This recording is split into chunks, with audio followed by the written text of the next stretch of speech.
সরকার কিন্তু অ্যাপিলে গিয়েছে, কাজে অ্যাপিলের ডিভিশন থেকে ডিরেকশনটা আসুক, যাতে করে জুডিশিয়ারি এবং নির্বাহী বিভাগের মধ্যে যে মনস্তাত্ত্বিক যুদ্ধ সেটি না হয়। এটা ছিল মাননীয় প্রধানমন্ত্রীর তার আন্তরিক ইচ্ছা, কিন্তু মাননীয় প্রধানমন্ত্রীর এই আন্তরিক সদিচ্ছাকে দুর্বলতা ভেবে ষড়যন্ত্রকারীরা এখানে, যেটা আরো বেশি মেটিকুলাসলি ডিজাইন, যেটা বলি ইউনুসের শব্দটাই বললাম, মেটিকুলাসলি ডিজাইন করে সরকারের পতন ঘটালেন।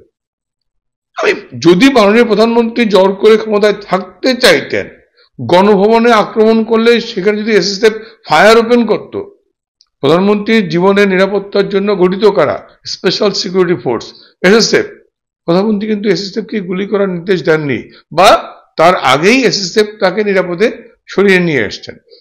না, আমি যাব না, গুলি করো, গুলি করে আমি টিকে থাকবো। টিকে থাকতে পারতাম কি পারতাম না সেটা হচ্ছে পরে কথা, কিন্তু তিনি কিন্তু সেই জায়গায় যাননি।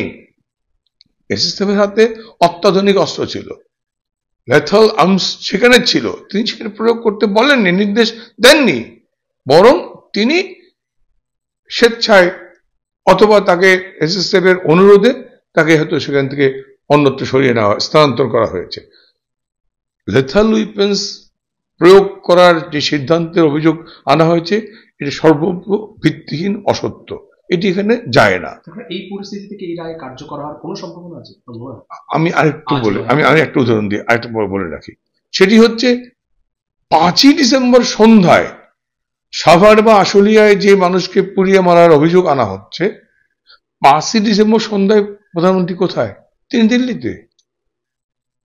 তার বিরুদ্ধে অভিযোগ 5ই ডিসেম্বরের সন্ধ্যায় আশুলিয়ায় ভ্যানে মানুষ পুড়িয়ে মারার অভিযোগ।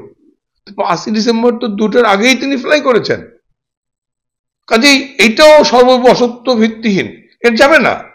কাজেই এটাও ওদের মেটিকুলাস ডিজাইনের অংশ, প্রিমেডিটেটেড, পলিটিক্যালি অর্কেস্ট্রেট একটা ট্রায়াল বা জাজমেন্ট বা ভার্ডিক্ট, অতএব এটা মানে না। আর এই পরিস্থিতিতে এই আইন, এই বিচারের কার্যকর করা সম্ভব না, এই কারণে জনগণ এই রায়কে ঘৃণা ভরে প্রত্যাখ্যান করেছেন। শেখ হাসিনা যখন বাংলাদেশে যাবেন, আমি আরো একদিন বলেছি, শেখ হাসিনা যখন বাংলাদেশে যাবেন বা এখনই যদি যান, যেই গণজোয়ার তৈরি হবে, সেই গণজোয়ারে ইনিস 1 মিনিট টিকবে, 5 মিনিট টিকবে। জননেত্রী শেখ হাসিনা ভারতে আছেন, ভারতের যে কোনো সীমান্ত দিয়ে পশ্চিমবঙ্গ অথবা আসাম, ত্রিপুরা, মেঘালয়ের যে কোনো সীমান্ত দিয়ে শেখ হাসিনা বাংলাদেশে ঢুকবেন। যে গণজাগরণটা তৈরি হবে, সেই জাগরণ মোকাবেলা করার শক্তি, সামর্থ্য কি সরকারের আছে? নেই। আমরা প্রধানমন্ত্রীকে অনুরোধ করব, এখন না, কারণ ওই জঙ্গিদের হাতে যে অস্ত্র আছে, Ansarullah Bangla team, Hizbut Tahrir অথবা জেএমবি বা যেই সন্ত্রাসীরা কারাগার থেকে বেরিয়ে এসছে, যে শিশু সন্ত্রাসীদের কারাগার থেকে মুক্ত করা হয়েছে, যে থানা লুট করা যে অস্ত্র, পুলিশ ফাঁড়ি লুট করা যে অস্ত্র, গণভবন লুট করা যে অস্ত্র, পার্লামেন্টের যে অস্ত্র, সেই সন্ত্রাসী জঙ্গিদের হাতে রয়েছে। সেই অস্ত্র উদ্ধারের আগ পর্যন্ত আমরা আমাদের নেত্রীকে যেতে বারণ করব না, এখন না। আগে ইউনুসকে আমরা উচ্ছেদ করি ক্ষমতা থেকে, অবৈধ অস্ত্র উদ্ধার করি, তারপরে যখন মানুষের জীবনহানির আশঙ্কা কমবে, কারণ নেত্রী যখন যাবেন লক্ষ লক্ষ মানুষ তাকে বরণ করতে আসবে, ওরা গুলি করবে, ক্যাজুয়ালিটি বাড়বে, মানুষের জীবনহানি ঘটবে। আপনারা প্রত্যাশা করছেন সেই দিনটার জন্য? অবশ্যই, অবশ্যই। কিন্তু কামব্যাকটা কিভাবে হবে? ধরুন যদি সবকিছু ঠিকঠাক থাকে, আগামী বছর ফেব্রুয়ারি মার্চ নাগাদ হয়তো ইলেকশন হতে পারে, সেক্ষেত্রে কামব্যাক কি হবে? কারণ জননেত্রী তিনি বাইরে আছেন দেশে, তার বিরুদ্ধে একটা চার্জ আছে, স্বরাষ্ট্রমন্ত্রী তার বিরুদ্ধে, একাধিক নেতা তারা বিভিন্ন জায়গায় আত্মগোপন করে আছেন প্রাণ ভয়, সেখান থেকে কামব্যাক করার। নির্বাচন হবে কি হবে না জনগণ সময় মতো সিদ্ধান্ত দেবে। আওয়ামী লীগকে মাইনাস করে নির্বাচনের ষড়যন্ত্র যুগে যুগে হয়েছে, অনেক সময় পারেনি, পারলেও খুব স্বল্প সময়ের জন্য।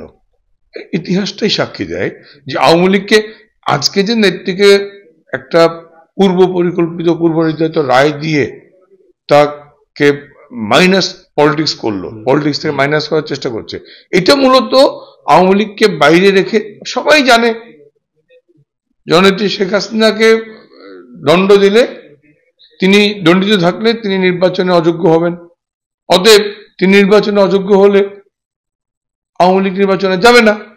আওয়ামী লীগ নির্বাচনে না গেলে জামাত বিএনপির জন্য মাঠ ফাঁকা, হয় জামাত বা বিএনপি কেউ ক্ষমতায় আসবে, ফাঁকা মাঠে গোল দেওয়া।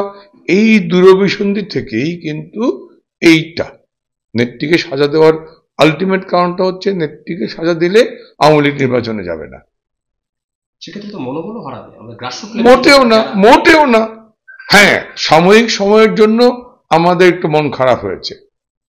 আমরা মানুষ, আমরা বুঝি যে নেত্রী, যে মানুষটা বাবা মা ভাই আত্মীয় পরিজন সব হারানোর, সেই স্বজন হারানোর দুঃসহ ব্যথা বুকে নিয়ে পাথর চাপা দিয়ে, কষ্টকে পাথর চাপা দিয়ে বাংলাদেশের মানুষের ভোট ও ভাতের অধিকার ফিরিয়ে এনেছেন, বাংলাদেশকে একটি আন্তর্জাতিক বিশ্বে মর্যাদাশীল উন্নয়নশীল রাষ্ট্রে পরিণত করেছেন। সময় লাগবে অনেক। সেই মানুষটাকে বাংলাদেশকে মর্যাদার জায়গায় নিয়ে গেছেন, তাকে অসত্য ভিত্তিহীন মামলায় পূর্ব রায় দিয়ে রাজনীতি থেকে মাইনাস করার যে ষড়যন্ত্র, এটি জনগণ গ্রহণ করেনি, করবে না। আমরা সাময়িক সময়ের জন্য একটু মন খারাপ থাকলেও কালকে রাত থেকেই বাংলাদেশের মানুষ এবং আওয়ামী লীগের নেতাকর্মীরা ঘুরে দাঁড়িয়েছে। আপনি দেখবেন, আমি জানি না কে করেছে, প্রধান বিচারপতির বাড়ির সামনে বোমা ফুটেছে, উপদেষ্টাদের বাড়ির সামনে বোমা ফুটেছে। কাজেই এটা কিন্তু সিগন্যাল দেয় যে আওয়ামী লীগ হতাশ হয়ে ঘরে বসে থাকে নাই। গ্রামীণ ব্যাংকে শাখায় শাখায় আগুন লাগছে, এটা মেসেজ যে আওয়ামী লীগ হতাশ হয়ে ঘরে বসে যায়নি। হতাশ থেকে তার ক্ষুব্ধতা, এই ক্ষুব্ধতা থেকে তার প্রতিরোধ এবং প্রতিশোধ গ্রহণের যে স্পৃহা, সেটা নতুন করে জেগে উঠেছে। ওরা এই অপশক্তিকে, অসাংবিধানিক ফ্যাসিস্ট অগণতান্ত্রিক এই শক্তিকে পরাভূত করে, উচ্ছেদ করে নেত্রীকে ফিরিয়ে আনবে। এটি হচ্ছে আওয়ামী লীগের নেতাকর্মীদের কমিটমেন্ট বা প্রত্যয়। এরকম একটা পরিস্থিতিতে ভারত সরকারের কাছে আপনাদের কি প্রত্যাশা? আমরা ভারতবর্ষ বিশ্বের অন্যতম প্রধান গণতান্ত্রিক দেশ। তারা গণতান্ত্রিক অসাম্প্রদায়িক মূল্যবোধকে ধারণ করেই ভারতবর্ষের বিকাশ। একেবারেই ক্লোজেস্ট নেইবার হিসাবে, একেবারেই নিকটতম প্রতিবেশী হিসাবে বাংলাদেশের কোনো অগণতান্ত্রিক শক্তি অথবা অনির্বাচিত অপশক্তির হাতে বাংলাদেশের জঙ্গি তৎপরতা বৃদ্ধি পাক, বাংলাদেশের জঙ্গি এবং সন্ত্রাসী কর্মকাণ্ডের কারণে ভারতের নিরাপত্তা বিঘ্নিত হোক, নিশ্চয়ই ভারতবর্ষ তা চাইবে না।